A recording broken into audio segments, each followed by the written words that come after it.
त्याच्यानंतर फोटोग्राफर्सवरती कायमच उशीर केला असं तिकीट फाटलं जातं.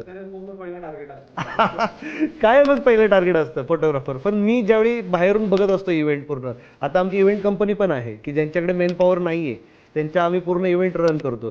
त्या केसमध्ये काय होतं, उशीर झाला की तो फोटोग्राफरमुळे झाला असं प्रकर्षाने सांगितलं जातं. पण फोटोग्राफरला हायर तुम्हीच केले का केले की त्या दिवशीच्या तुमच्या मेमरीज ह्या लाईफ टाईम राहाव्या म्हणून. आज तुम्ही त्यालाच जर ब्लेम करत राहिला, त्याचाच जर मूड खराब झाला, त्यांनी जर रॉंग क्लिक्स केले, तर तुम्ही काय बोलणार नंतर? फोटोग्राफरनी फोटोने नीट काढले. बरोबर, ती आयुष्यभराची आठवणच तुमची ती खराब होऊन Exactly. जाईल. त्यामुळे मला हेच म्हणायचं असतं की तुम्ही पैसे मोजलेले आहात त्या सर्व्हिसचे मोजलेले आहेत. तुम्ही माणसाचे 2 शब्द चांगले बोला ना, तुम्हाला चांगली सर्व्हिस मिळणार आहे. आमच्याकडे पण आम्ही हेच बोलतो, तुम्ही स्टाफसाठी स्टाफसोबत छान बोला, तुम्हाला छान सर्व्हिस मिळेल.